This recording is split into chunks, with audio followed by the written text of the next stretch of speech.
Hello, fellow developers. This is Eder Ignatovic, your chair for the upcoming InfoQ Dev Summit in Boston. If you're looking to stay ahead on the critical topics like generative AI, security, modern web applications, and more, you won't want to miss our conference. Learn directly from over 20 senior software practitioners navigating this challenge as they share their experience and practical insights you can apply immediately.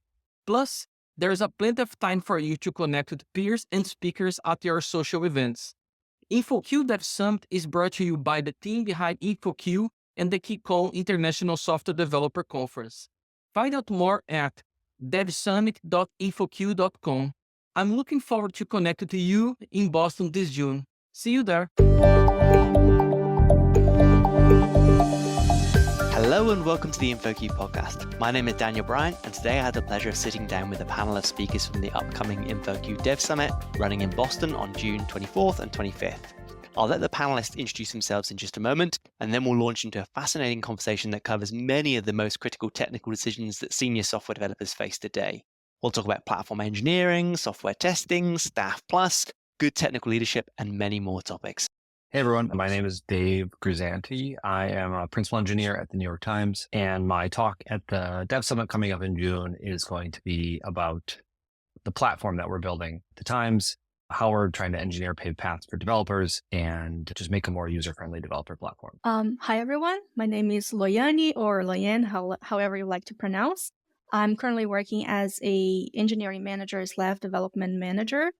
And I've been in the industry for 18 years, primarily working on the Java technology stack and a little bit on the front end as well with Angular and similar frameworks. Hello, everyone. My name is Thiago. I'm the Director of Engineering at Nubank. Nubank is a fintech. And we're going to be talking about how to grow beyond senior, like telling about the perspective of someone that's never been a staff engineer, but has managed a few and seen multiple fail.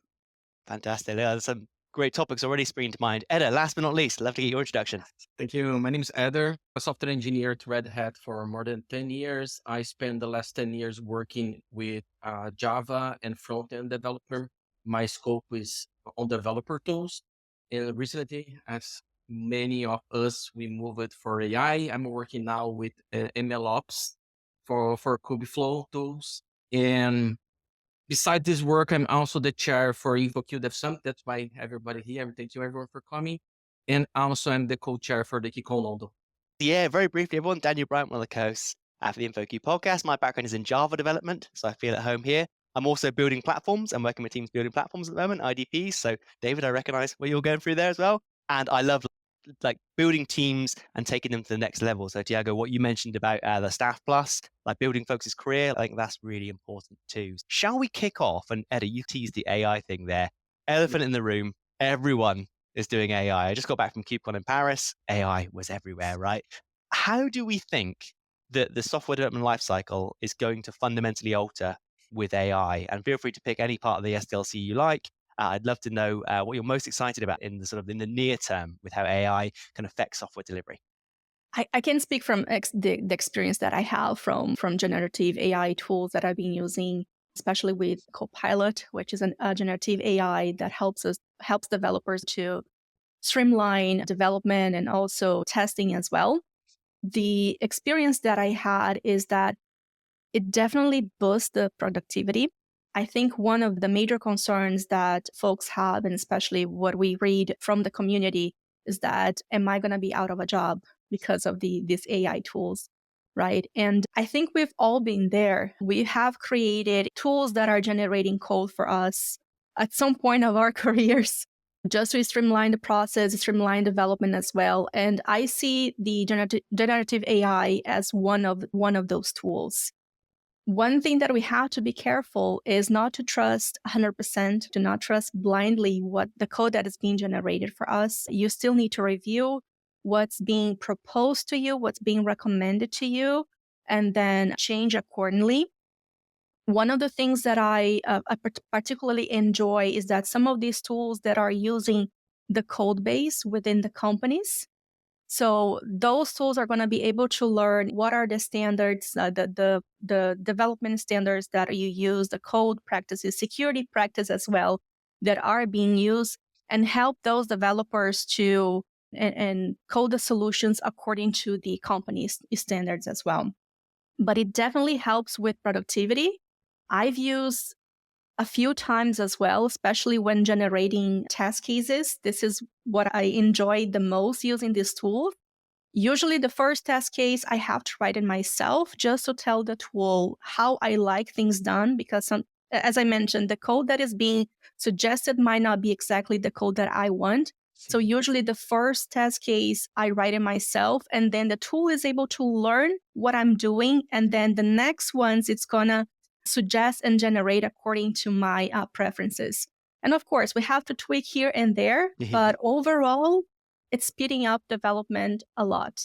What I'm most excited about is not necessarily the coding generation part. It's more like AI helping us to answer, are we building the right thing? Like helping us to navigate complexity, right? For example, go over a massive amount of like user feedback and try to prioritize things, or help to like almost understand that complexity, going on a code base and trying to create diagrams in a way that allow us to visualize the code base in a different way. And I think I'm most excited about there's this book called Your Code Base is a Crime Scene, right? I'm really excited about applying AI to some of those principles to help are we working on the right hotspots? Are we working on the right priorities? And I think also, as Loena was saying, try to understand backwards, what is this code doing? Or is this the right test? And giving some template and some structure to how you want to apply AI. It is another fantastic use. And I cannot get tired of playing with GPT-4, and I think they always impress me, but I feel there's so many unknowns at this point, right? So many unknowns that you have to double, triple check every single thing that's happening. But I'm really excited about how he's helping us to navigate complexity. Love it. I'll definitely put, as Adam Thornhill, right? We've actually had him at QCon speaking in the past. So I'll definitely put Adam Thornhill's book, Your Code is a Crime Scene, fantastic book. I'll link that in the show notes as well. Anything else, David? Yeah, one thing I wanted to add, because I think people think of tools like Copilot and just software generation as the primary example that is going to affect developers positively or negatively. But one of the areas I'm really interested in, and Tiago hit at this, is not just helping developers write code, but using, in my case, platforms that teams are building. Because oftentimes every company has some unique twist on what they're building based on their requirements or systems that they have. So you're not just taking something off the shelf that may have perfect documentation. So you're getting users to adopt things, and you're trying to keep up with the tools, write good documentation. But in the end, there's a lot of kind of question and answers that end up happening over Slack or messaging tools you use. And in many cases, what the developers want is they're like, I want to deploy my app, but I have this unique use case. That answer ends up needing to be curated by a human, but in reality, it's probably buried in our documentation someplace, but they don't want to spend 45 minutes reading it. It'd be great if you could ask a local ChatGPT-like tool, I want to build my app and have it publicly accessible and provision a database and do this. And it can give you the YAML or whatever you need to do that. But that's specific to your company.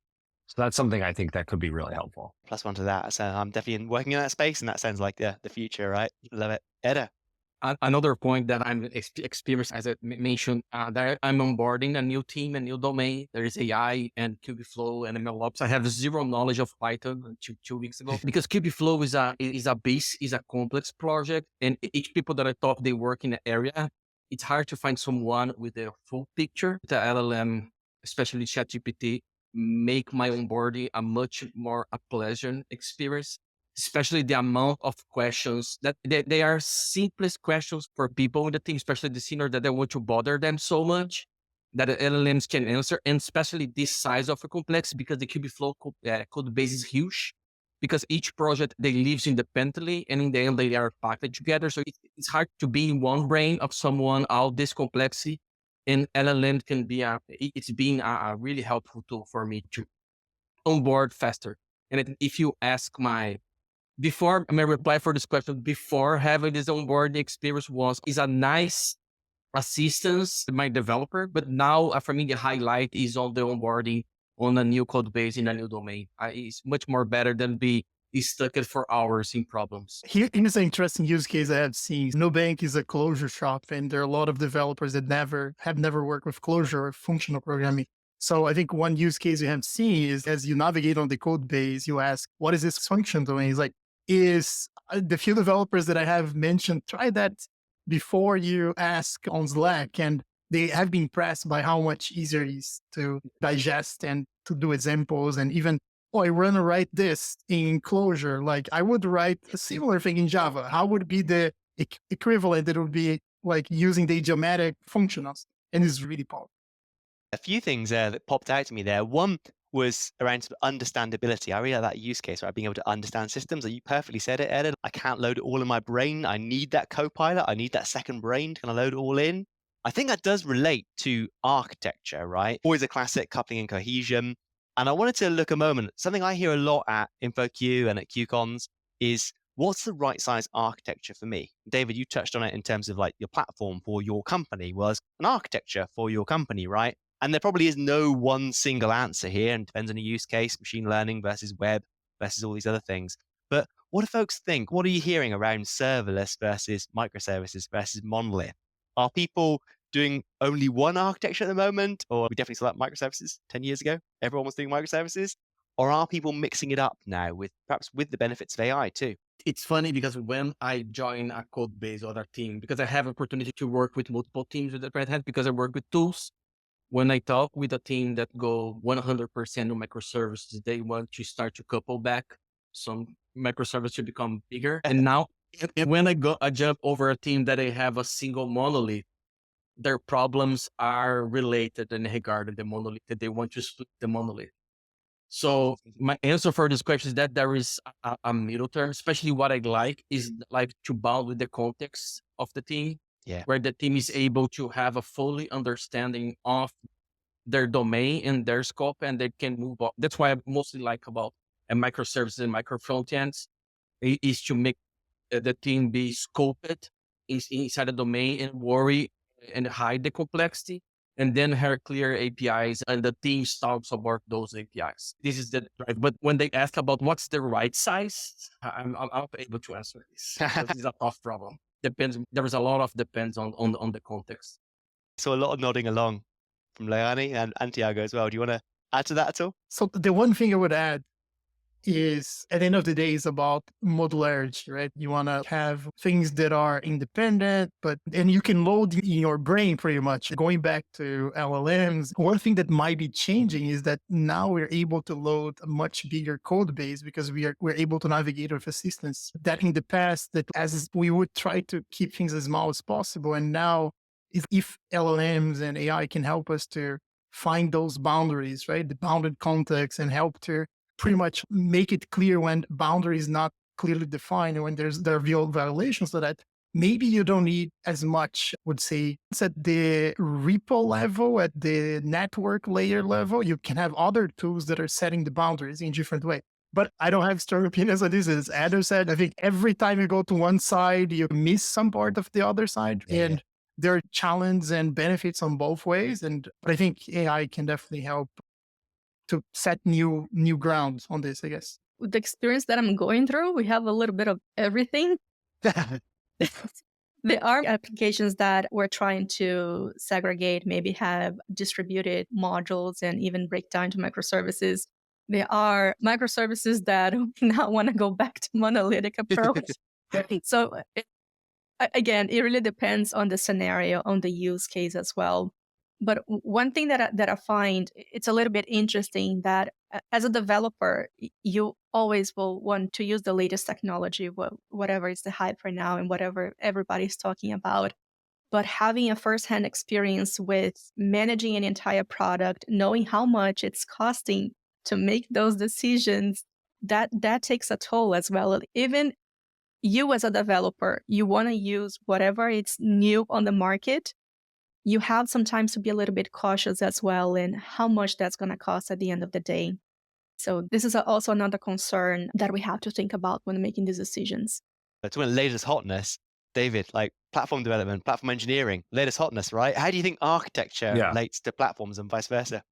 I do think the modular monolith is an interesting sort of hybrid between microservices and then what people call microservices, but are in reality just distributed monoliths because they have tight coupling dependencies on each other. And I saw a lot of that in my previous role, like with applications that were like, you deploy them separately, but in reality, they all need to be up and running in order for the app to function. I see teams leaning into monorepos as well recently. I know that's been an up and down trend. It's interesting being in the platform space, seeing that because from the software side, there's a lot of advantages to its shared libraries and everything. But it gets tricky when it gets to deployment and infrastructure management with that, because sometimes if the teams are managing it, but they want to deploy their software differently, but they want the benefit of having everything but a shared code repository for shared libraries. But then it gets tricky trying to manage all of this development and deployment workflows. So I think it's hard to strike the right balance, but I do think that some mix of shared code, shared moduling, but not trying to decouple deployment as much as we went to with microservices is probably the right balance. Riffing on all the conversations there, we as developers, we do get distracted by the shiny sometimes, right? The new thing, and we swing violently to one side, then we swing back. Like in my, dare I say it, 20-year career, I've seen literally like the various different approaches for dumb clients, or and pushing sort of the complexity to the back end, and vice versa. I've seen monoliths, I've seen SOA, I've seen microservices. We are constantly swinging around. Hopefully, I like to think we're getting better each time, but there is definitely some swinging going on. That's why coming to places like the Dev Summit and chatting about what are you doing, and hopefully learning from other folks and not making all the same mistakes is a really good thing. So I think that's fantastic. I want to shift gears a little bit now and look at some of the testing and sort of things like shifting left and security, that kind of stuff. We've already mentioned a few of these things, but I definitely hear two things actually. I hear some folks saying we need to shift everything left for developers. Think about security earlier. Think about all the illities, reliability, all these things, scalability. Then I also hear developers quite rightly pushing back, going, unless you give me the tools, I can't think about all these things, right? So I'd love to get people's thoughts. There's definitely a platform angle here. There's a development angle. There's a management angle, like from a people leadership point of view as well. And I'd love to hear about the sort of current challenges you're all bumping into. So who wants to go first on the shift left? Is it good or not? I can jump in from the platform side with a few anecdotes that I've seen. Yeah, I think this has been a trend over time. I was at Comcast, the security team had a quote at the time. It was like, security should be built in, not bolt on. So it was like this big shift to get people to think about it at the beginning of the life cycle, which is great. But I think if you don't give people the tools or the patterns to follow, then what happens is they end up solving it their own way. And you get a lot of drift in what tools they pick or how they do it. And then it's almost the same problem as you have with infrastructure costs and everything. It's hard to wrangle it back in after time. Same thing with reliability. People establish different types of SLOs, use different monitoring tools. It needs to be part of the lifecycle for developers, but I think similar to what languages people are using and developing paved paths, we really need to come up with patterns for people to follow and give them the patterns from the beginning and establish that at the get-go instead of it just being something that they have to figure out on their own. I definitely think codifying best practices, both like in the human understandable way, but as we alluded to, maybe for machines in the future, is something I'm hearing a lot, particularly from the platform space. People are like, what's the tool I should use to understand the costs of this change to the architecture? What's the tool I should use to understand security? And at the moment, they're all quite diverse tools. I come from the CNCF, the Kubernetes space, and the landscape grows every day. It's like a massive landscape, right? And just figuring out like which tools to use is half the battle sometimes.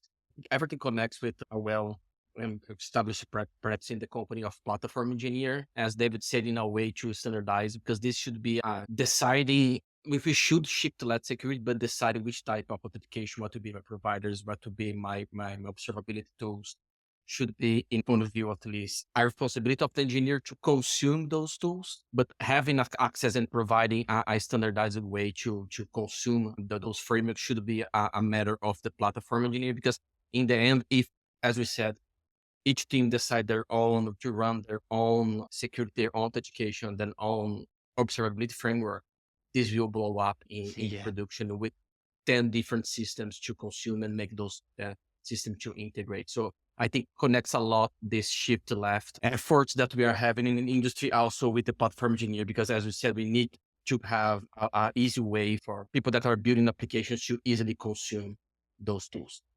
Yeah, that's a really interesting take, because that's exactly almost, if you think about a couple of years back or maybe 10 plus years back, it was almost impossible to build things in because you didn't have enough platforms. You didn't have enough maturity on most of the things. So it's almost you're reinventing the wheel every time you're doing a new code base, deploying a new service. Now with microservices, it's almost like you get a lot of things out of the box, right? You get open telemetry, you get like a lot of the good standards, what the company expects for you to be doing in terms of security for logging. And I think that helps a lot to the shift left. I had never thought about the relationship between those two sides of the coin and how the evolution of both made easier. Of course, DevOps and all that, kind of how combining and automating things became critical to build in more solutions versus doing later, right? I think one challenge that I still see, and I think that's more on the performance side, is almost how much you balance investing a lot on fine tuning early on when you still don't know if that piece of the infrastructure is going to be critical, is going to be a bottleneck or not, and how much you do as you're rolling out, as you're like seeing the bottleneck appearing. I think security, logging, all those cross-functional requirements, let's say, are fine, but there are some that are almost you have to play with it to be able to iterate on it. You never know how much you should invest. I think performance is one of those that in my experience has been challenged to build in, right? Because you never know where the bottleneck will be. Yeah, big plus one to that, Tiago. I think, so they say was like sort of premature optimization is the root of a lot of evils, right? And there's that delicate balance because, yeah, if you build something and it's not in any way optimizable, nightmare, right? And the same with security. I like your built-in versus bolt-on, David. I could totally relate to that. I've seen some systems where as a consultant I was brought in, they're like, make it secure. And I was like, what? where do I start with that? So I think that there's a lot of challenges with this stuff. And again, come back to the AI thing, I think AI could probably help some of the challenges I had back in the day of understanding these systems. But I do think we're moving to this sort of experimentation mindset now. So it is put some stuff out there, baseline security, baseline performance, but the ability to optimize if we identify and we want to make the changes, right? If there's anything else on that topic, otherwise we can move to a bit of platform engineering. I know we've touched on this a few times. I'd love just to dive into something I'm hearing quite a lot at the moment around as a product. Platform as a product is being brought up. And I've heard also something I want to connect the dots on. I'm sure a few of you bumped into team topologies, which is a classic piece of work by Manuel Pace and Matthew Skelton, buddies of ours at InfoQ. But I've heard a few times us talk about APIs. And the way I look at like team topologies is almost like an API for your teams, right? Your people as much as the systems.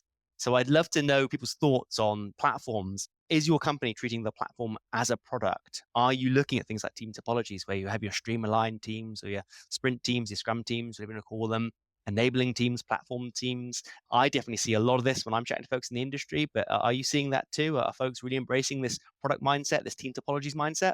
I see you nodding there, Leanne. Did you definitely see in that in your work? Yeah, we call it segregation of duties because at the same time, it's important for you to know everything that's going on. It's important for you to know everything that needs to be done. But in the other hand, it's also good to have teams specialized to do each part of the development life cycle. The development team, apart from the development, building the product, building the functionality, they also need to know about security. They also need to know a little bit about testing. They don't have to be experts on it, but they should be able to have the least amount of security that's expected within their code. We just talked about it. At the same way, the testing part as well, with all your unit testing, integration testing from the development perspective.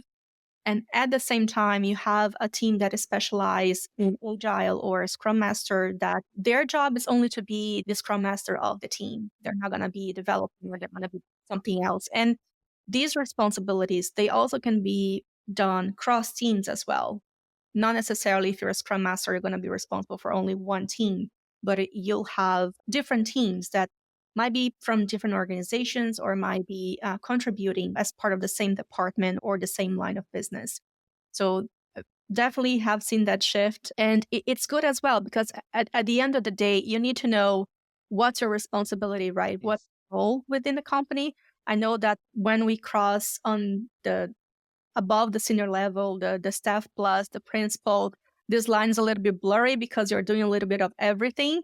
But especially for some teams, if you can have that definition of what exactly you are responsible, what is the expected outcome from your role, and also to assist the company, how do you evaluate the performance of that particular person? So if you have that definition defined, it definitely helps.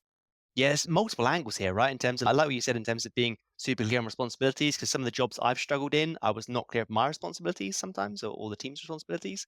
And so that you like team topologies, that applies that kind of API with SLIs, SLAs on top, right? Which I think is again, a bit of a programming way of looking at building teams, but I like that, right? With my background, I think that's interesting. Any other comments at all on what platforms can and can't provide?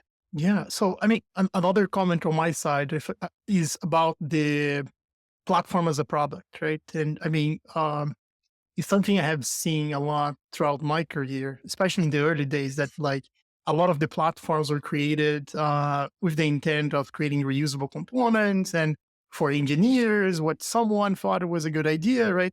But later on, what I have been finding is that those kinds of platforms, they are not as successful as the platforms that are created as a product in the sense that you go after the customer, you ask them what they are struggling with, where the complexity is, and you reverse engineer what is being a pain point for them. And then you the platforms on top of that instead of, oh, I believe there is complexity here, I'm going to create a platform for this, right?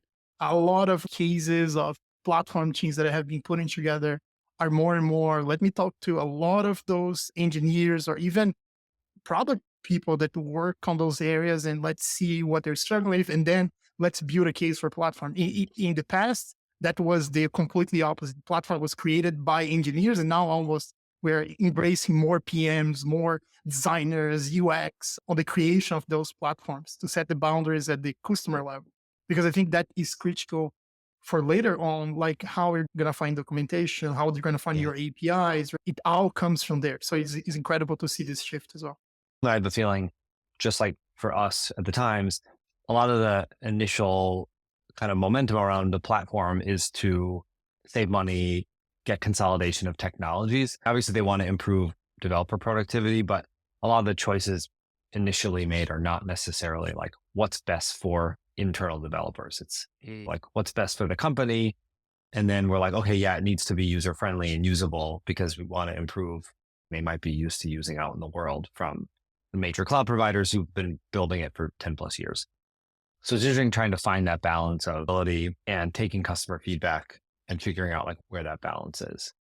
The other thing I'll say about the team topologies thing that's been interesting is, at least for me and then other folks I've talked to in this space, is that every company's modeled differently just based on how the teams were set up at the time, some historical context that might be relevant to the company.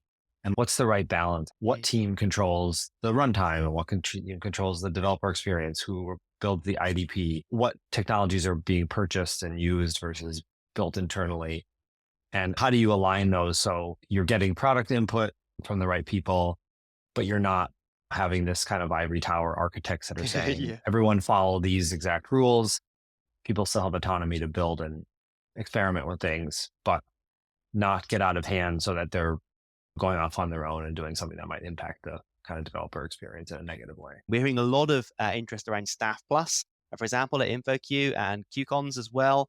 And I'd love to open the floor as in what's everyone's experiences in terms of being part of a team, of leading a team. How have things changed over the last, say, 10 years as software development's changed in general? What do you think, what topics are top of mind that we're going to be discussing at the Dev Summit? No, I mean, okay, I'm going to start with, I was talking to an old friend about how when we started 20 years back almost, there was no such thing as engineering manager or as staff plus, right? There was pretty much everybody was an engineer, and there were also some roles that disappeared, right? Like PM was not there, right? There was the system architect, the person, the BA, you don't see much of that specific roles these days.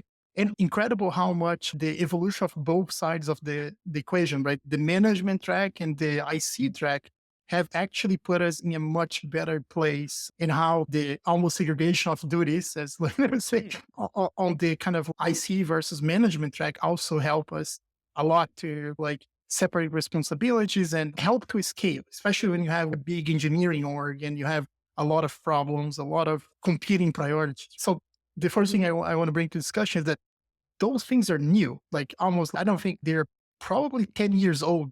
I don't think there are companies using Staff Plus or maybe the IBMs and Suns of the day in the early 90s, but like they were rare. But like the popularity of like career tracks and having those new levels formalized happened recently. And I think the topic I'm going to talk on the InfoQ Dev Summit will be more about the patterns that I have seen for engineers that have been able to not only grow as senior engineers, but they were able to go beyond that to the staff plus level, and why so many senior engineers that don't understand that like going to staff is a completely new job, right? It's not doing the same and it is completely different. You have to operate with a different archetype. You have to delegate a lot more. I'm going to talk basically about the shortcomings and some of the patterns that I have seen of those successful people. But I would love to hear from others if this understanding of those things are recent and what you have seen before I jump into that. Yeah, I had the pleasure to work with the InfoQ and the KeyCom since I was a junior developer. I was the guy that was putting votes behind the scenes as a volunteer in the past, because there was no clear definition. And one thing that I know is that I don't want to be a manager. So when I saw that people at the KeyCom, I always take the chance to ask those people what they are doing differently. And I did that for the last 10 years. So we met each other. My favorite question is how you end up doing what you are doing right now. And the thing is that on the last 10 years is so many different answers, because I think our industry is new and it's lack of understanding of the role. And each company has a different definitions of what this person after senior does. But most of the companies, they have such type of position. And that was funny because every person gives a different point of view of what they do and what they end up on this type of positions. And after Will Larson launched his book, the Staff Engineer book, great book. Yeah, when he splits like in the 4 archetypes, like the tech lead, the architect, the solver, and the right hand, click like a lamp for me. Nice. Because out of more than 100 people that I talked at the KeyCon, I was able to compartmentalize them in each of those categories and even put myself on one of those categories. Going back for a question, Thiago, I think our industry I'm happy that we started this conversation at KeyCon 2 or 3 years ago with that track. And I'm happy that the industry is moving forward to have such type of discussion, and more the staff, people that are going beyond senior, they are being more vocal about what they do and what are the roles, what are the input, what are the expectations. And I'm super happy because we are able to do this for people that are starting in their careers. They have a clear path of how to stay at IC I totally respect the manager work and director works, but they're different work than IC. And now I think I'm glad that we collectively as an industry, we are able to share this knowledge more openly of what have beyond senior careers, I think. And I would say it's still a gray area, right? Especially how do you become one, right? Like, how do they differ across companies? But the other thing I want to bring to the equation is, I think the Will Larson's book was definitely groundbreaking on the staff IC side. But I think the work actually started early on because the management track was as ambiguous and as problematic, right, as the staff side was. And I think there was another book, I think it was The Manager's Path, that was launched a few years earlier, like maybe that kind of like also created the management track in engineering, because that was super like, okay, what is an engineering manager? What is a tech manager? What's a senior engineering manager? What is a director? What is a VP? Those definitions were never there, were never in written format. And I think the work that started to like almost open source career ladders from different companies opened up a lot of new material, right? The Will Larson's book, Tony Riley's book that came later on that also was super great. But I think the one thing, and I see this on both sides, right? Both on a promotion of someone from senior to staff or someone from like a tech lead to engineering manager, there's still a lot of variables that like are impossible to quantify on a checklist, right? And I see a lot of folks whenever they were able to grow from junior to mid-level to senior, almost following by the book, right? And they feel that from senior to staff or from, let's say, tech lead, engineering manager, director is the same formula. It's not a formula and varies a lot. And that's why a lot of people struggle with that, because they want to apply the same formula to go to a completely different level. That's why I actually argue that staff engineer is a completely new job. It's like the same way that, okay, moving from IC to manager is a completely new job. Moving from senior engineer to staff is almost as different as moving from IC to manager. And the engineers that don't understand this tend to struggle a lot more because they still want to be the solver. And we actually have found a lot of names that kind of, okay, I was always this kind of like archetype, so I can just apply the same that I was doing and do the same here. And that's actually a problem because in my experience, solvers are actually the exception of the exception. I have not seen many, but folks look at the archetypes and if you, it's almost 25% each. No, it's almost the huge majority is on tech lead architect side. And right hand and solvers, like I can probably count in my hand how many of those I know because those are that rare. At Red Hat is the same audience. It's like right hand and so right hand is the group that works with the CTO, a really small amount of people, and the solvers was like it's less than 10%. I would guess like 1-2%, and all the others are tech leads and architects. I totally agree with you. I'd love to get, Lorani, your thoughts. And David, you already mentioned about the sort of changing role. Thiago mentioned there. Staff Plus is that you need that bigger picture, right? Compared to what we did as a more senior IC. Definitely. Yeah. I did the transition myself from my IC to like a tech lead. It's still an IC, but it starts to get a little bit more responsibility. And that manager's path book, that's great for that, to know exactly what do you need to do to be a tech lead. And then from a tech lead to a team lead, getting a little bit more responsibility until I became like a dev manager / engineering manager. It's definitely a complete different role. Yeah. I do a lot of technical things as well because I enjoy doing that. And this is one of the things that I ask to keep doing because it's something that brings me joy. Completely new job, right? You can leverage all the skills that you have, but as Thiago and as Eder already mentioned, it's very different. In the same way that when you become a staff engineer, people, as Thiago mentioned, it's not just the next step. Again, it's the set of skills that you have to learn are completely different. And some people see it is like the next step for your career if you like to continue as an IC. But at the same time, and I'm just going to raise another question here, it is completely okay to stay at the senior level as well if you don't want that set of responsibility. So not necessarily you have to become a staff plus engineer or principal engineer after you reach that senior level or a tech lead level. It's completely okay to stay as well and learn new tools, learn new languages, new technologies. Again, at the end of the day, when we're talking about careers, you have to do something that's right for you. There is no like a recipe. This is what you should do. This is what success looks like. If you're not a staff engineer, you're not successful, or there's nothing like that. So at the end of the day, you just have to do the right thing for you. What brings you joy? Very well said. Very well said. David, you any thoughts? I think the New York Times have got like an engineering ladder, from what I understand, employment. The Times also does, but maybe fewer positions than Comcast did. And talking with other folks, I think every company has different variations of this ladder. I think the biggest struggle I've seen with folks is like a career growth and what they want to do, but also wanting to simply make more money, which is an interesting kind of dynamic with these positions, because in a lot of companies, I think in order to make more money, you need to get promoted, but you may not want to do the job that you're moving into, right? Like staff is a different job than senior, principal is a different job than staff, distinguish whatever your company has. And you're like, I want to get to the next level, but you're being promoted into a job that maybe you won't like or may not be good at. And it takes some like self-reflection to maybe realize that. It would be nice if companies created more kind of breadth within a given role. Like I could stay senior and be a solver, like staff level, but stay at this position and just be really good at it and have the company reward you for it without having to necessarily change job titles. A lot of these things are new, as we've been saying. So maybe with time and maturity, these things will expand and we'll get more used to them. But I found that to be interesting, like just the differing in what a title means in a certain company and how people treat them.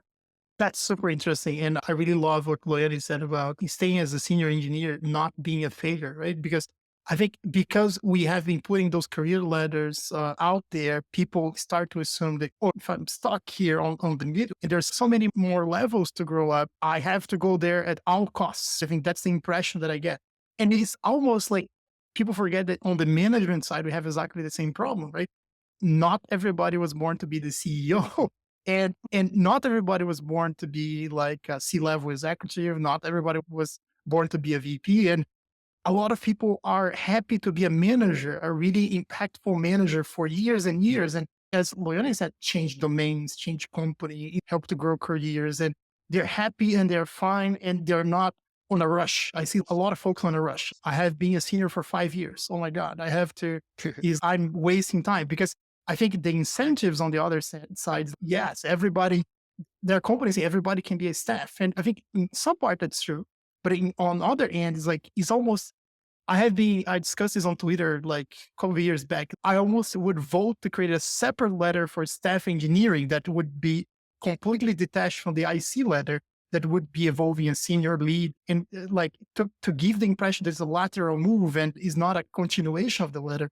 But not everybody like that because there are other incentives that come to play. But I think that's, as David said, as we're evolving as an industry, I'm really curious to know how things are going to shift over the next couple of years. Fantastic insights. Any final thoughts? Why should folks come and watch your talk? That's probably a good thing to pitch, right? I know you're all doing a talk. Let's keep it super tight. Let's do the elevator pitch for why someone should come and attend your specific talk. David, you want to go first? Put you on the spot. Sure. So yeah, I'm talking about building successful platforms and some experiences we've had at the New York Times. So if you're interested in some of the challenges we face and successes we've had, stop by in June. Yeah, I think my talk is going to be about, I would say, the strategies and day-to-day that I have seen working for staff engineers in my experience as a peer, right? Or as a manager, not doing the job, but the outside in almost perspective. So you're going to learn what to do and what not to do. And what are examples of, let's say, what you call staff projects or big projects that are the kind of projects that those people that are at this level are running and how they compare to projects that directors or VPs are running at the same time. I'm going to be talking about security for developers, which is beyond authentication and authorization.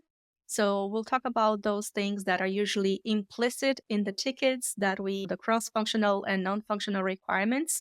So I hope you join us and find out. I guess you got the overall pitch, right? You're running the show. Yeah, my pitch is that as we will have 20 people like these three bright minds here that we have here to talk about experience and practical insights for software development. And come to Boston. It'll be super fun. I love Boston. So you can watch the Red Sox play a game, right? They've got some fantastic museums. I spend a lot of time in Boston. I am looking forward to it. Fantastic. And in the summer is the best place in the world. Love it. Fantastic. A great advert for the city and for the tech and for the people. Yes. I think that's a great combination there. I'll say thank you so much for joining us. Thank you. Thanks for having us. Take care. Thanks. Thank you, folks. Have a good one. Fantastic.